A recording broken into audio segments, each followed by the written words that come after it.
Great to see everyone. I know parking's a little tough when it gets later in the day here, but do welcome you all. It's great to have Senator Crighton here. Hope the wing's doing a little bit better.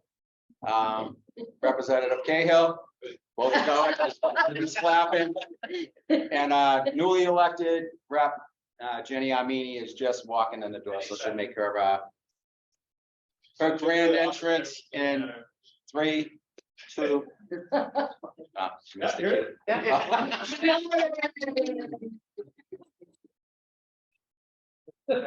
You now find a space for parking your client's lot. Good. He'll send you a bill later. So we just introduced you, Rep. Armini, but welcome newly elected Representative Jenny Armini. It's great to have you all here. Representative Wong and Representative Capano are not going to be able to make it this morning. So it's the 3 of you show today. So with that, I guess we're going to get a legislative update this morning from you all. It's kind of like a practice round for the Ward 2 meeting at the end of this month. We start with the upper chamber of the Senate. I was just being in the Senate. So you want to kick it off? Oh no, I'm interested to see what you say.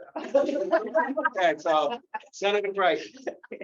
Well, So no, thank you all for coming out. This has been many years in different positions that I've utilized and worked with the chamber closely, and look forward to continuing to do so moving forward.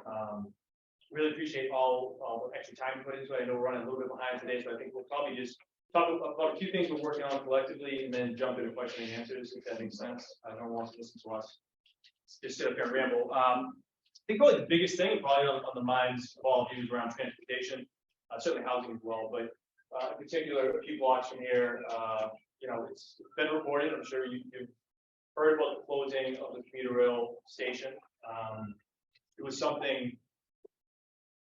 I don't want to go too hard on the tea, though. That's what we intend to do. It's well deserved. It's something the delegation had fought very hard against closing for a long time. We were able to keep it open.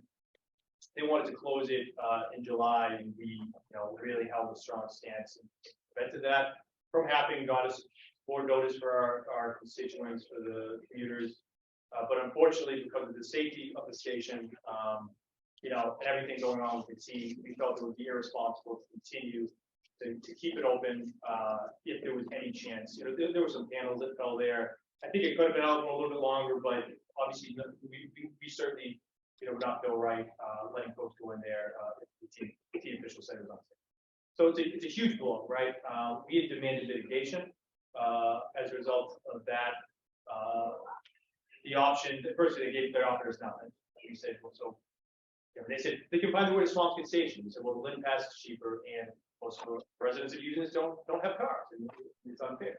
So we were able to get them to provide a shuttle service to go back to Swampscott. Again, not ideal. You're going back, against the way you were headed, and to allow for a Lynn rate. It's not a win, but it was really the best. At the same time, the delegation was able to secure $1 million in funding for a commuter ferry service. That's real money. So oftentimes when we're talking about big money in the millions, we're talking about borrowing capacity, authorizing the governor to go out and purchase, longer term capital equipment. This is $1 million like cash. Like we have a ferry operator in a boat. Tomorrow we can give him $1 million check and we could, get this going, right? So that was a way to kind of our own mitigation. Since we weren't getting help from the state, we more or less said, that's not an ideal solution to our commuter rail station being done. Put money towards the ferry. Additionally, we've demanded a temporary station, which was never on the table at the start. If other communities can build a structure that's ADA compliant and have it there during construction, why can't? The timeline for that was much longer than we wanted to. We continue to press them to expedite it, and I think we've had some success there. That being said, I can't say of a date certain when it will be open, but know that we are talking to the new administration weekly, if not daily, about this. I think getting that temporary station really gives us an ability to take a deep breath, work closely with our city partners that are our federal partners as well, Congress Bolton, Senator Markey Warren's office, to figure out the best solution, not only for the station down there, but also for the parking garage as well, which is scheduled for construction. Either way of saying demolition. So we're working on it. A lot of this stuff, it is, generally not for public consumption. There's a lot of negotiations going on. Previous administration now with the current, but I do feel confident in just letting you know that kind of general update. This isn't something that we're just taking and saying, all right, thanks, we'll wait for the new station, we'll wait another 5 years. We are aggressively pursuing the temporary station, we can get access there. We are aggressively pursuing the ferry, which again, this is just a case of boats not being available and operators not. Mostly the boat. I think the operation we can take care of. It's really the best one. We can't find it. They're looking all over the country to find this. And recently, you may have seen, and I'm going to wrap up my little transportation thing one second. Recently, you may have seen the Sumner Tunnel closing that was scheduled for May. It's supposed to run for 4 months through the advocacy of the delegation of the city and the other communities nearby. 4 months with no mitigation. We contacted the governor directly. She came into office. Said, "Listen, we don't see the ferry all of a sudden popping up. We don't see the temporary station being done time. There are very few other mitigation options. This cannot go for 4 months. I think as a result of our advocacy, they showed for 2 months. Still, 2 months with no mitigation is still on its own. So we're going to continue to work with them to try to find some type of solution, but it may be in another form if we're unable to get a boat and if we're unable to have the station constructed by July. So the closing of the Sumner Tunnel, which is going to disrupt all of our lives, let's be honest, entire North Shore, will be through the month of July and August. They really can't stick to just a weekend schedule for work they need to do. So it'll be 2 years of 2 months. But our goal is to make sure that it's as painless as possible for our residents and businesses. With that, I will land my plane and pass it over to Slide it out. Thank you, Senator. Welcome. My name is Dan Cahill. I'm the state representative from the 10th Essex District. Representative Capano had a family medical issue this morning. I just talked about it on. He's heading on to the State House today. Typically have a Republican that watches over the chamber to make sure we're not doing anything crazy. The truth is, man, they go to. It's true. We absolutely try to push things through. So he is there to watch the session. Yeah. It's a pleasure to be here with respect to kind of how things are going in the world and in the Commonwealth. It's kind of an old saying, it's the best of the time, it's the worst of times. So we've had record low unemployment. We've had a tremendous amount of federal funds being funneled to the states and funneled down to the cities, and we're seeing investments in infrastructures locally, which is great. However, the bad side of that, the flip side, is that we're seeing record inflation, we're seeing interest rates rising, we are seeing a difficulty in employers finding employees. And when there's a lack of employees, supply and demand, usually salaries would go up. So it's becoming increasingly more difficult on that respect. So we're trying to focus a lot on keeping the costs of living in Massachusetts in check. We are losing population, which reverses the trend that we have seen the last decade or so of increased population. And that makes us very nervous. And we have to work with the business community on investing in job training, investing in tax credits, whether that be for student loans or childcare, expanding access to childcare so folks can have their kids watch during the day at a reasonable rate and be able to work. Those are the employees that we're trying to get at. Also, we're expanding things to the younger generation, high school graduates that are coming out of school who now are nervous about student loan debt because they've heard horror stories for the last couple of years. How do we get them into the workforce? We talked about transportation, right? I mean, can't find bus drivers. Well, we're going to rethink other things. The bus drivers, so 25 years old? No, I mean, now they're starting to look at folks that are younger, and that's a good thing. Give a little more responsibility to our younger generation. And we're going to be talking about some tax package that Governor Healy had proposed that will be definitely front and center in the legislature, will impact, all the folks here as well as along with a lot of other just business issues that we're dealing with.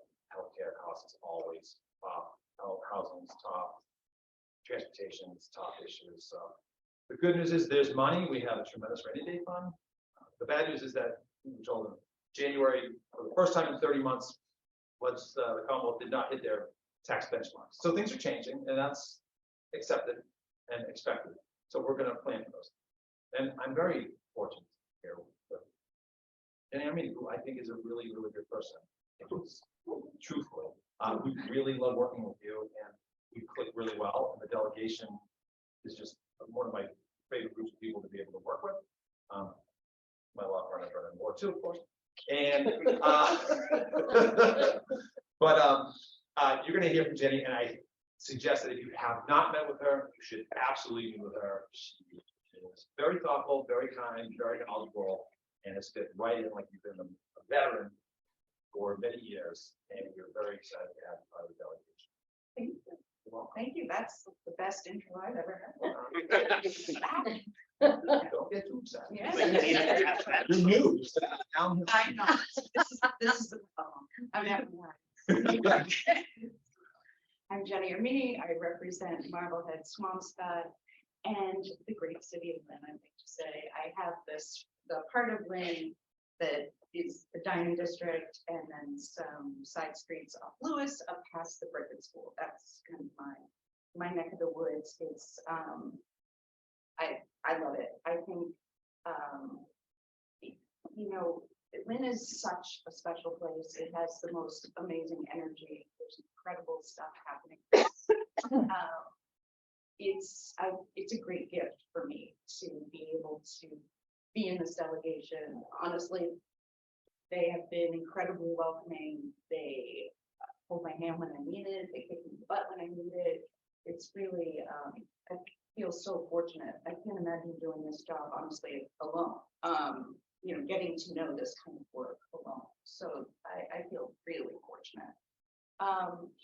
But I think that the city of Lynn is just so full of possibility. And, you know, I've been able to go to Leo and see what's going on there.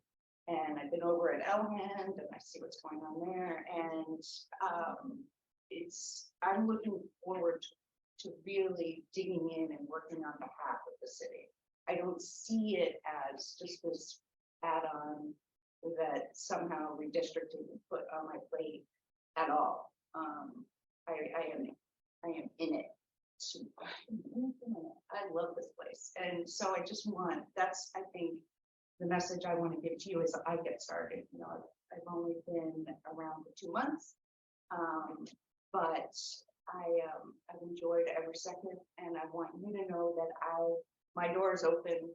Whatever you need, please call me. Don't think that just because I have tiny slice of Lynn and I'm not available to you.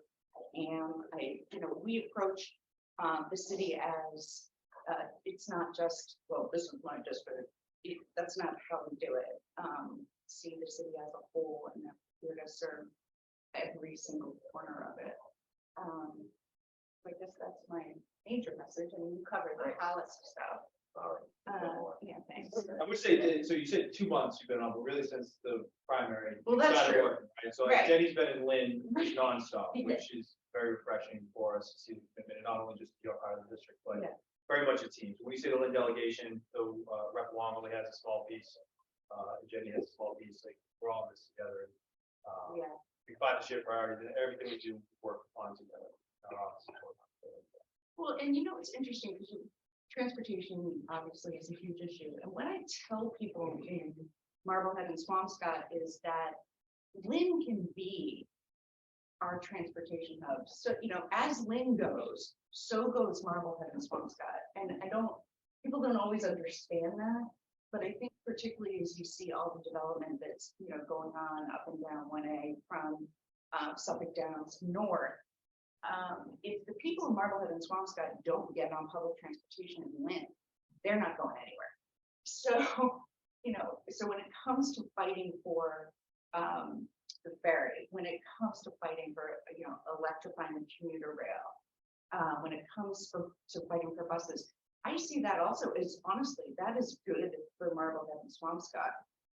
It's incredibly important, and I am communicating the idea that we are all tied together. These aren't three separate communities. You know, I really truly believe as Lynn goes, so goes the rest of my district. Just issue just on the electrification piece, and I won't belabor the point, but it's very much still in play. So the chamber was very helpful. Many of you testified or expressed support for the fiscal management of the full board back in 2019. So we were able to get that vote to be included in phase one, Fairmont line, us, and Providence line. So basically, like 400 miles of computer rail that means to electrify, but Lynn is in that first bucket, right? It's a big deal. We got the vote. COVID came, kind of delayed things a bit. I mean, to be frank, I worked with Governor Baker on many things. We found many shared priorities, transportation or electrification about one of them, opposed to it. He made that clear to me directly. And while on the website of the T, it would say electrification, we can't wait. Privately, they would say this is not happening. The administration don't think. Yeah, not a knock on him. He had different priorities than we had. All good. This administration that has come in here has campaigned on electrification, has committed to it, but they need to be held accountable as well. We can't afford to wait. 2019 was a long time ago, and we've made barely any progress other than a couple people working on it, a few presentations to show. We really need to jumpstart this, and Lynn needs to be first. When I say Lynn, I mean the line all the way up to Beverly. So the environmental justice communities of Everett, Revere, Salem, and up to Beverly. There's no reason we can't have more frequent service, cleaner service, obviously, with electrification. But it's also more reliable, 25 times more reliable than the local roads. So you're looking at less breakdowns, less delays. It's really great there. I've taught people from all over the world that come here to, from the I got people into transportation chips, so we have a lot of meetings. People from all over the world come and they just scratch it. They say, why haven't you? Like this technology has existed forever. It's not that expensive. Why haven't you electrified? I don't think the political will was there over the vision. That is there now. We have to get it done. In the low price point too, like $7 one way, ridiculous. It needs to be comparable to the subway with the increased frequency. You actually raised a good point. I mean, Brendan's now chair of transportation, but Rep. Cahill is chair of environment and natural resources. So, so Lynn really punches above its weight in the legislature. I love it more now. Just before we open it up to questions, you want to talk a little bit about some of the other committees that you serve on? I only have one now because I'm chair of environment, so it encompasses a lot of different areas, not just what you think about air quality and so I'll be dealing with beach issues, water issues, which is important with King Beach. Addressing lumber issues out in Western Mass, and everything from our rivers to trash to contaminants, PFAS, all those stuff. So it'll be an exciting. So I'm only on that committee, and then I'm on a rules committee.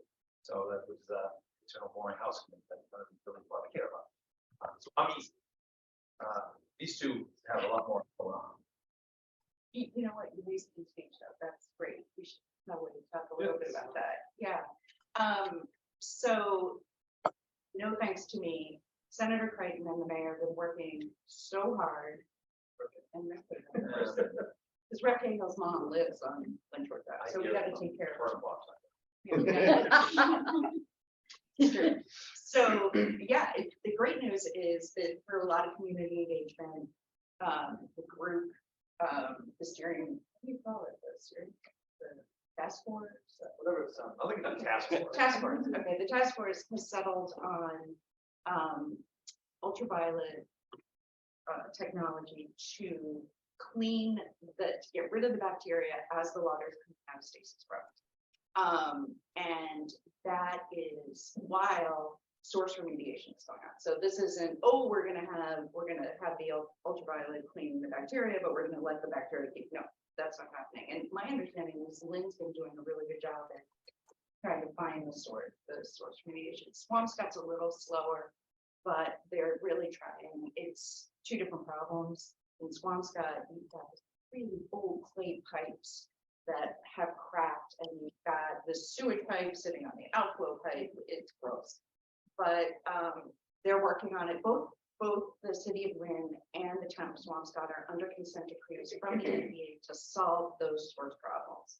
Meanwhile, we need to open up this beach, right? It is closed 38% of the time. So this ultraviolet technology will allow the beach to be clean enough, open, and people can swim in the water. There's a price tag, of course. It's about $25 million. So the next step, now that the task force has done this great work, is to find this money. And with the climate money from the feds, the infrastructure money, Inflation Reduction Act money, it's really now it's, to put it crudely, a treasure hunt. You gotta figure out, work with Congressman Moulton, work with the administration, because a lot of the money from the feds is going to come through the state. So it's really finding it now. And Mayor Nicholson's been great.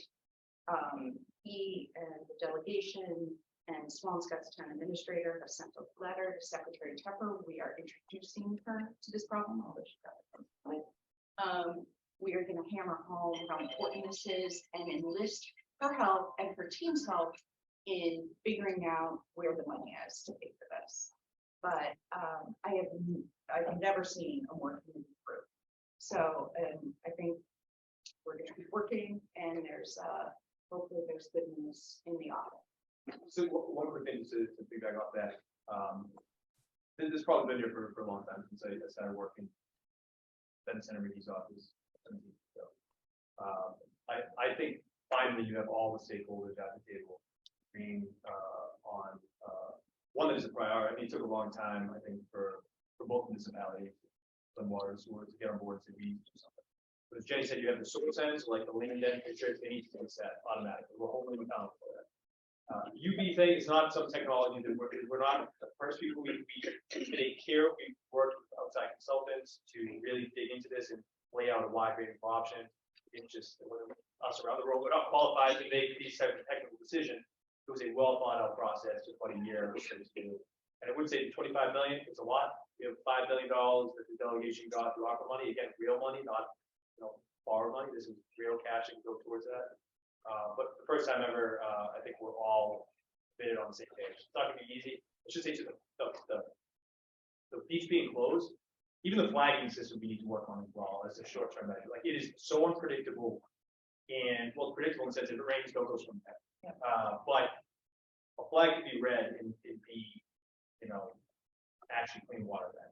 Just the nature of getting the water tested is a lag time, right?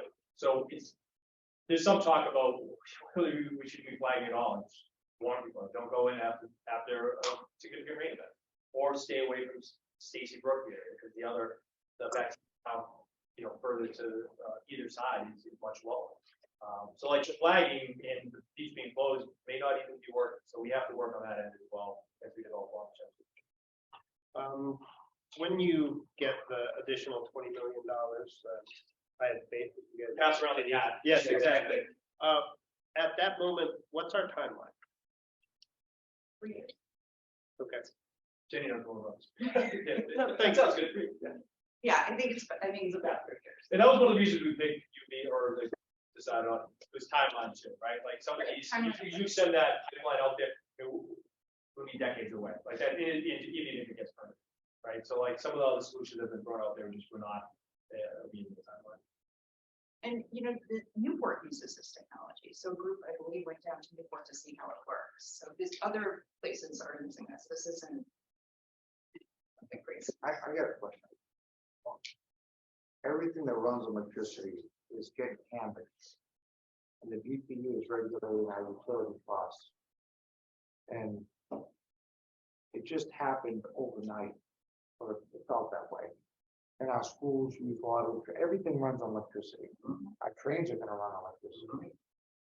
What are we doing to mitigate costs, and how can we generate electricity inexpensively? And is there any idea at all? Give me an idea of a solution. Well, I don't mind taking that one. So it is an extremely long answer to that, but I'll tell you a few big points. One, Massachusetts should never really have cheap electricity. We're always the top 3 states: Hawaii, Massachusetts, and I believe sometimes Connecticut have the highest rates for electricity. We're at the end of a pipeline. Electricity gets generated by fossil fuels. Despite people not wanting to believe that, that's 100% how it's created. And here in Massachusetts, we're reliant, if I look at my app right now, I bet right now, 55% of electricity being generated right now is from natural gas. You're seeing nukes going offline, oil and coal going offline, which is a good thing, by the way. But there's also a lot of stringent environmental regulations in place that are preventing power plants from retooling. We're going to lose the Constellation plant that is in Everett. They're going to go away. Mystic Valley, Mystic River, they call it now. That's going offline. And the Pilgrim Power Plant in Plymouth, that's going offline. So we have a huge problem with access to energy that creates electricity. So the push is for like heat pumps, a lot of push to electricity, a lot more energy efficiency, which is great. Solar and wind creates just such a small portion of our daily demand, like hundreds of megawatts where we need 20,000 megawatts. So that's the reality. The recent spike is a result of some National Grid. For those who don't know, we all have National Grid, except if you live in a municipal, like a community like Marblehead. National Grid is they deal with delivering service. All right, so all they really care about are the wires. We force them to sell us electricity. They really actually don't want to sell us electricity. So you know how they buy electricity? Every 6 months they go to the market, they go, what's the price today? It's this, we'll take it. And they just buy off the market every 6 months. They do not care about the price. That's not their mission. It's all transmission. So there are alternatives to that. There are companies that you can actually contract with, that aggregators that will sell you electricity at a more reasonable price and more predictable. But how many people know about that? Very few. And it's not only for residential, but commercial and industrial too. So if you're a business, you can go to like a Constellation or TransCanada, right? Companies you've never heard of before, and you can buy energy from them and it'll be more predictable.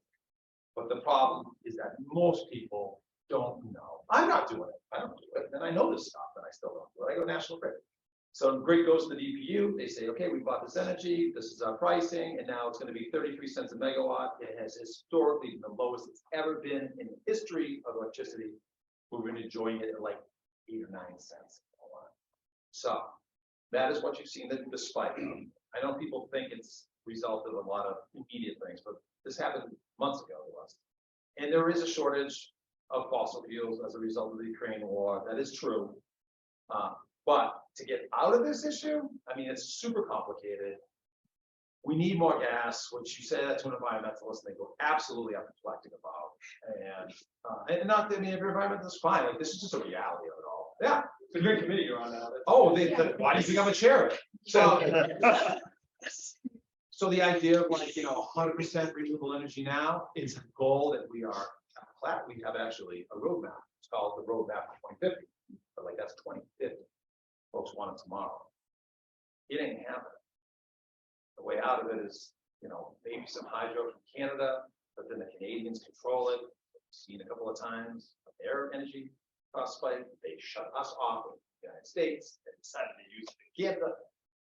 Or what I love is they're building gas power plants in Canada so they can sell us down here, which is defeats the purpose. And then you have China that just built more coal plants the last like 3 years than any country on earth. So every little thing we try to do here, they're just destroying it over there. But I mean, we are working on subsidies for basically like low income subsidies that are always important. So people, if they're heating their house with electricity, like we want to make sure that they are in their houses. So the devastation of having so much they afford it. And right, Leo does the oil. Like that's critical. So we are putting resources towards that. Doesn't help much on the CNI, which is probably what you're most about. I strongly suggest you talk to an aggregator and try to get a more sensible, reasonable bill. But can we make it leave? No, it's a market. We can't.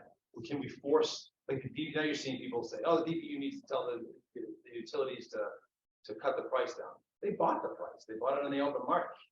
So I mean, it's a supply and demand issue, as we all know. We need more supply.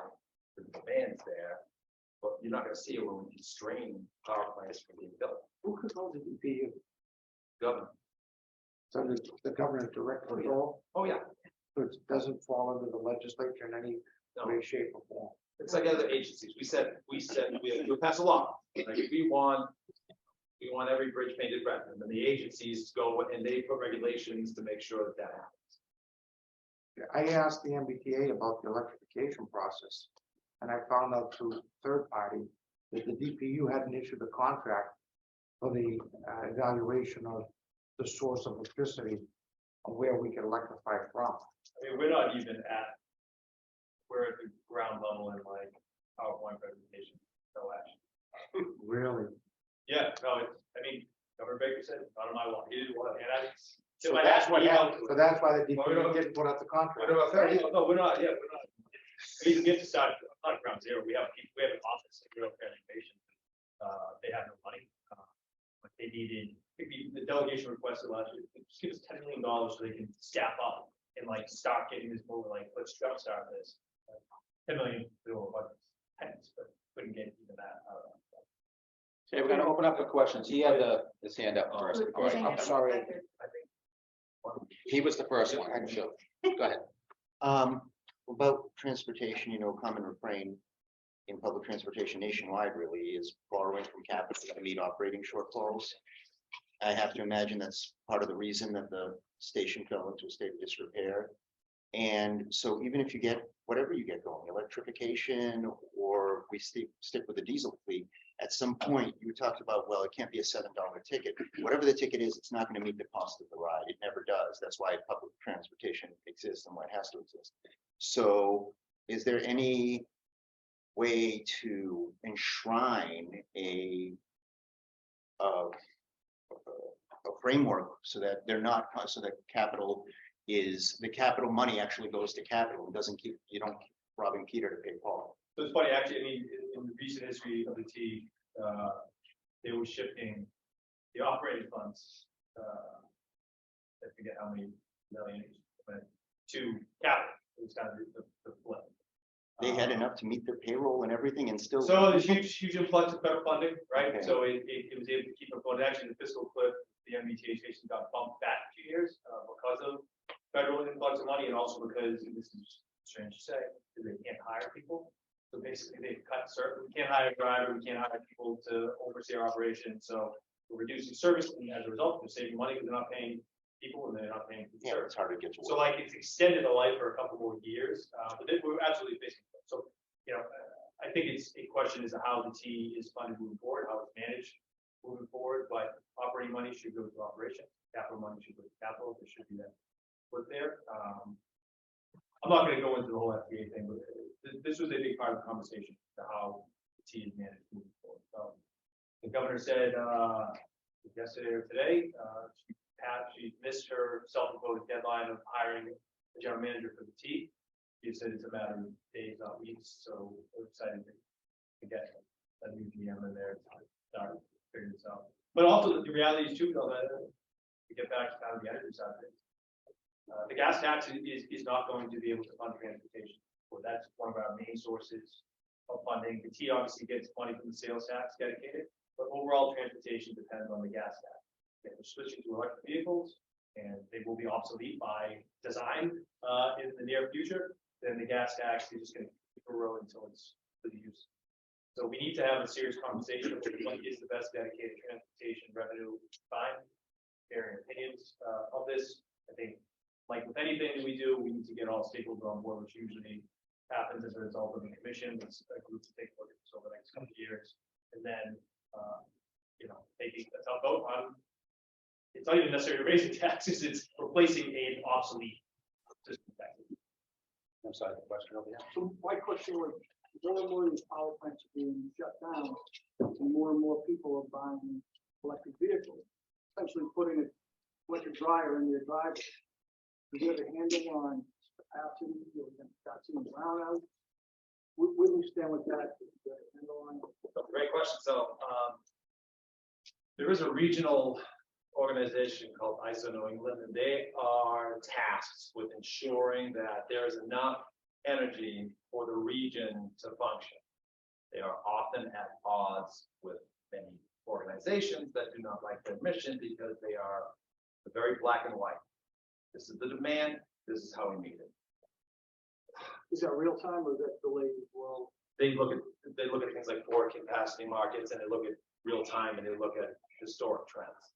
So that is a huge concern of mine and a lot of other people's too, because as we add to the load and we're reducing how we're producing it, it is a huge problem.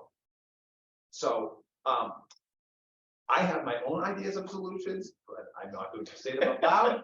No. And I think we have to, I mean, sometimes a good crisis brings us all together. People, hate nuclear power. It's the only carbon-free, cheap as dirt energy that can be created, but who would like a power plant here? Anyone want a nuclear power plant here, Lynn? Yeah, one or two. They have these, Europe's using these like small nukes, and they're putting in like centers of use. So like when we have huge transmission wires running all around the Commonwealth, because no one wants a power plant in their backyard. And Salem was fortunate to retrofit the coal power plant to gas, which was a huge win for the environment, I would say. No pile of coal flowing into your district, and they're generating gas power. However, we need a lot more of those. Small nukes could power little cities and towns and be incredibly effective, but no one knows what to do with the plutonium. So like that's it. There's always it's a giveaway. There's wind, right? Wind's We have great. to build the capacity for wind, right? It's intermittent, so the wind doesn't always blow. Well, but we have then battery storage. Battery Well, the storage. beach side. No, but then he's right. Like, so the battery storage technology is just like not there yet. Yeah, but then batteries are also full of terrible chemicals. If you don't know what to do with the batteries. Yeah. When the battery's life is over, like you can't throw your batteries right in the trash. And to piggyback on what Jim had said, and the battery issue, and I don't hear a lot about this in the US, but as we make this push towards electric vehicles, I read an article out of the UK that because these electric vehicles are almost a ton more in weight than the average vehicle, that roadways, parking garages, bridges. So now you load a parking garage and talk about the T, all these parking garages that are around, where all the vehicles, or a good percentage of them that are going to be parking in there, weigh almost a ton more than what they were designed for. And that they're going to be obsolete in themselves. Never mind bridges, the underpinnings of roadways. I mean, go up the Linway because of constant trucks. You can see how it kind of pushes the pavement out. That this constant traffic of these heavy vehicles, the impact that's going to have on our infrastructure. Sounds like an argument for public transportation. Well, yeah, and as we kind of progress towards electrification of everything, I think the goal, right, is to improve the environment. We're also not addressing other huge pollutants in our society, which is like trash and refuse, right? Like we produce so much crap, and everyone just puts it in the trash can and forgets about it. They don't think about where it goes. And quite honestly, like the recycling we're doing, most of that doesn't even get recycled anymore. It's in the market for it. So that's the other part of this. Like if we're really out to improve overall environment, can't just think that electrification is going to fix everything, because we just produce more trash, and actually we need to open the fuel issue, and methane's a huge problem. We should be forcing composting in every community. I mean, the fact that we pick up your trash is great, but like there shouldn't be food in it, because food creates methane, not plastic or paper or just cereal boxes. It's the food that's actually creating a huge problem, which we have a recycling ability to do. It's called dirt. So it's a huge issue. Dude, So excited to tackle it all. one of the things I noticed is solar panels on the houses. Most of those, somebody else is getting taxed on it. Usually the bigger companies that come in.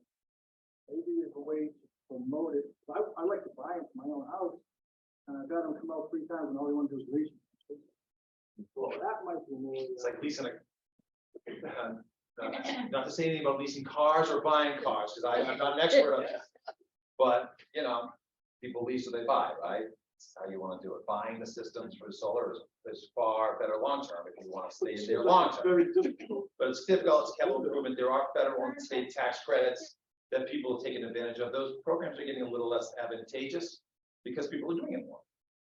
And for a lot of people, But it's the like, big companies get the tax break, not the homeowner. correct, if you're leasing it, and if you're not gonna stay in a house, most young people don't stay in a house, they don't even stay in jobs for more than a year. You think they're gonna stay in a house for 20 years? Please, they're gonna like be 1 or 2 years to be gone. So are you gonna recoup the cost? And it was smart enough to say, well, I'm gonna put this system, I'm gonna buy it for $50,000, I'm gonna get a tax credit for $25,000. Am I gonna stay there now for 25 years and get the benefit of A, the value to my home, or recouping electricity costs?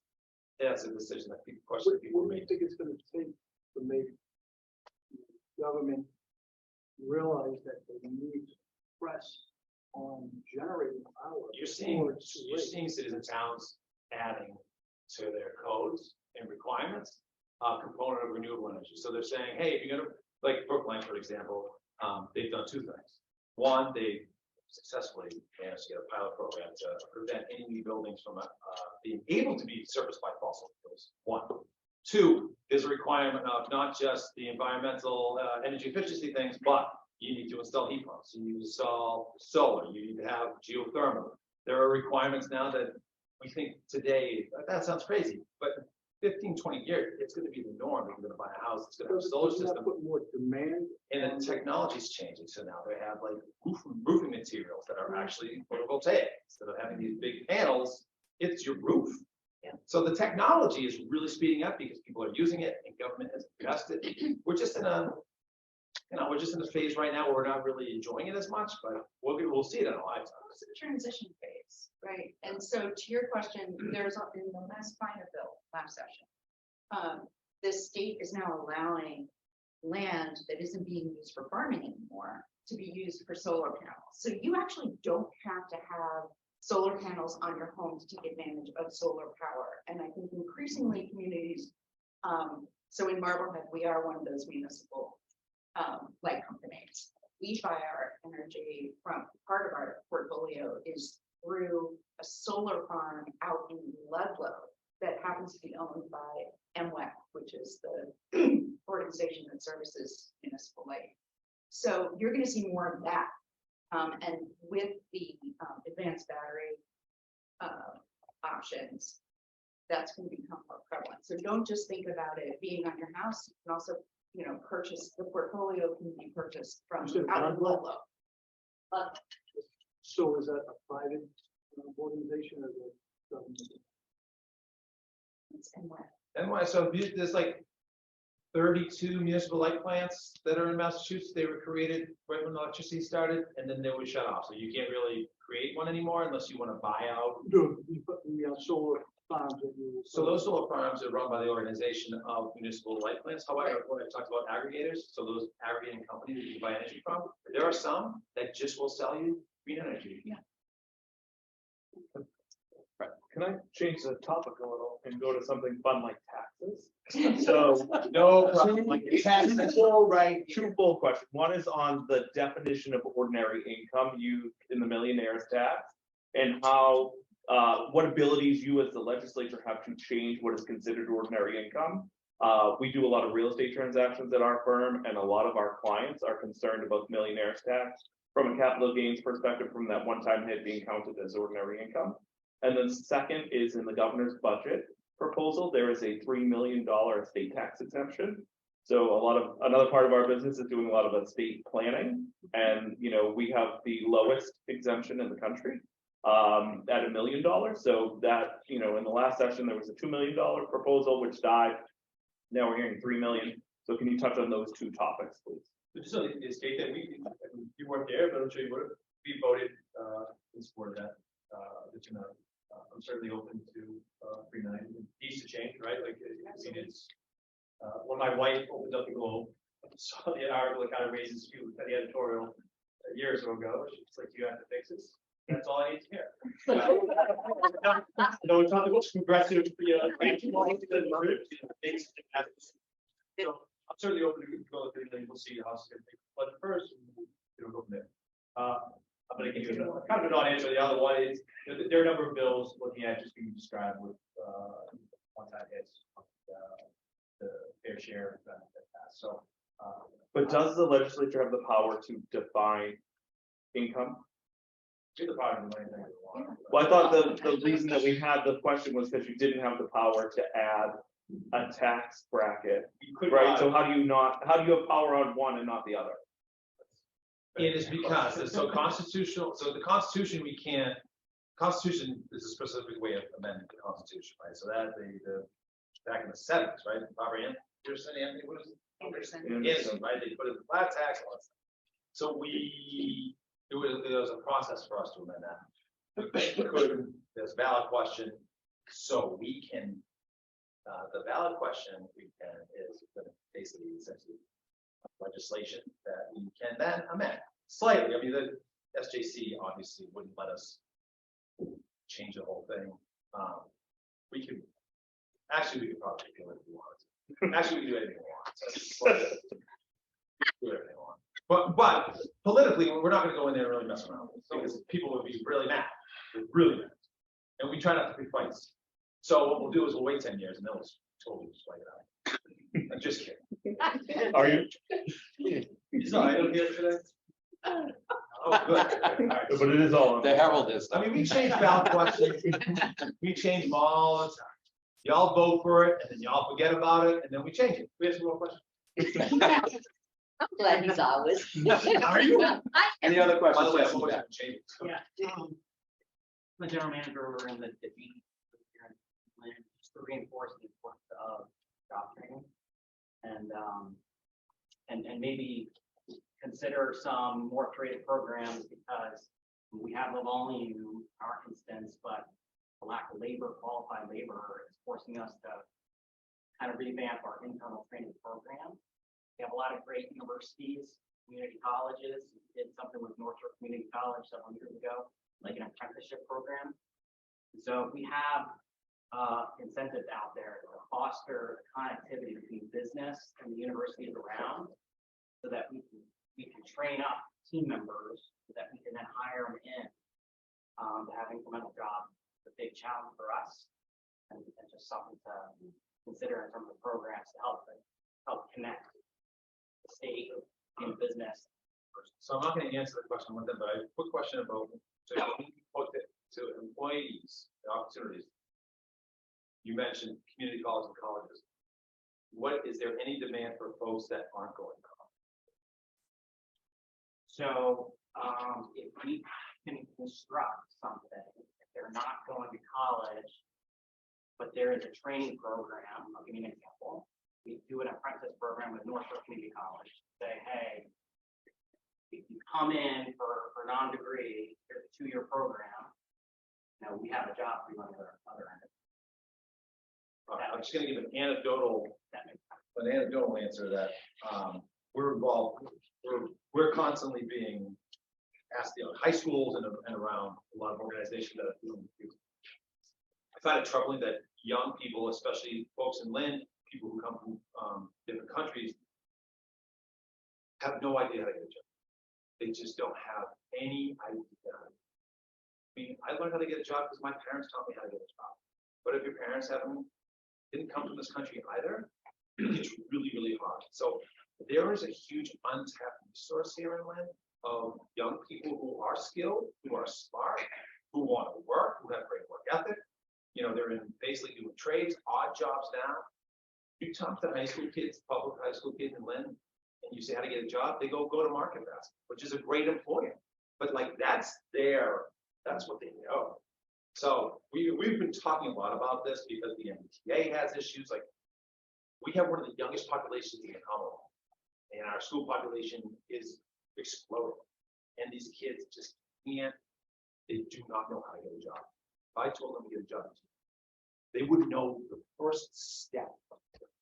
So if there's a way to work with a business community and get into these senior, when they're 18 years old, they're willing to go to North Shore Community College, but they need help getting there, and they're just not getting it. And it's such a sad waste. Well, at a place like Tech, they have a placement coordinator, but those don't exist in the other high How hard schools. is it? Tech's the hardest school to get in the state. Yeah. Not only just for students, but for teachers.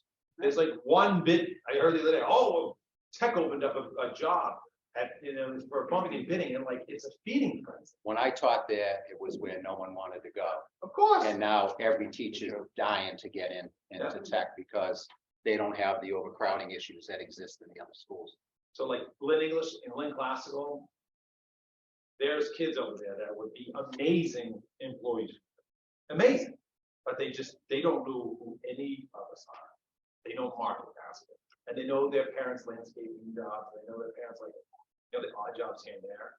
But they like really need everyone's help. I think we could continue this conversation.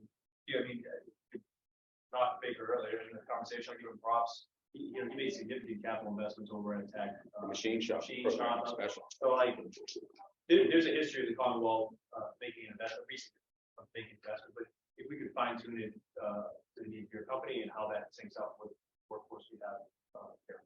Let's continue that conversation.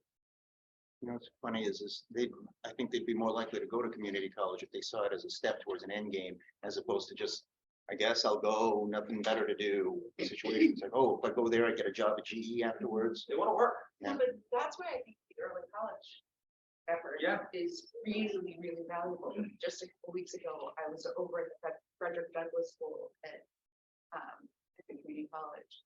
And it's the only program in the Commonwealth where you actually have the high school in the community college at North Shore. So, and there are other programs around. So this is Frederick Douglass is the only one, but it's the only one where it's all in one place. And that shows kids what's possible every single day because they actually in the building. So I think to the extent that we can grow these early college programs, other programs, what they do is, the kids spend half the week in traditional high schools and then the other half in college. That's usually how it's done. There's a great appetite for early college programs. We're so fortunate because our Secretary Tutwiler now, right? He knows Lynn, and he loves early college. So I think the more we can grow that and show these kids what's possible, they need these early college programs for 2 years of community college credits. So they leave high school with 2 years of community college. That's an amazing step up for these kids. So I definitely encourage you to take a look at early college programs. Can I just quickly plug in for one of my shows that's related to workforce college? So it's been around for a long time, so I inherited it. It's not an idea that I came up with. But right now in Massachusetts, we do not allow in-state tuition for undocumented students. So I'm at Lynn Classical. I'm planning to go to college. Get next to me, undocumented. I'm going to UMass. He's paying, if he wants to go, the same, we're paying, close to twice what I would pay. So obviously just, in terms of equity and morally, it's wrong. We're basically telling folks they can't go to college, you can't afford it. That goes down to college as well. 20 other states in the country, including very progressive states like Texas, Florida. It is an absolute no-brainer. It's one of those things kind of fallen off in terms of issues for a while in Massachusetts under Governor Patrick. In-state tuition was allowed for dreamers, right? But that is all held up in court right now. Like those dreamers are gone now. So you have a whole generation of kids that can't afford to go to college just by virtue of their immigration status. So the bill's pretty straightforward. It would allow for in-state tuition. The colleges are dying for it. This is at a time where they're seeing enrollment decline, jeopardizing their livelihood moving forward. You have folks like Salem State President John Keenan. As soon as I filed this, pick up the phone. I'm there for you. It was one of the proudest votes I've ever made as a state rep. It failed at the time, but this is a no-brainer. This all the way across the system. We have the support of the higher ed. It's not saying this is problematic for us. Saying we need this yesterday. The same end, you have workforce challenges across all industries where we don't have the skills to be there. The workers. So we're telling thousands and thousands of people really have to get with this huge financial barrier in order to work. We really want you to work. Like, it's insane to me. I think it's a great opportunity. Chambers across the country have endorsed it, so maybe this is the plug for an additional conversation down the road, Counselor, as we, look at this more, maybe we can circle back, once it has a hearing or more information comes out, if there's questions from the members. But I'd love to, have the support of this group, whether formally or informally. Sure, as it moves down the track, have to come back. Thank you, I appreciate that. What is the bill number?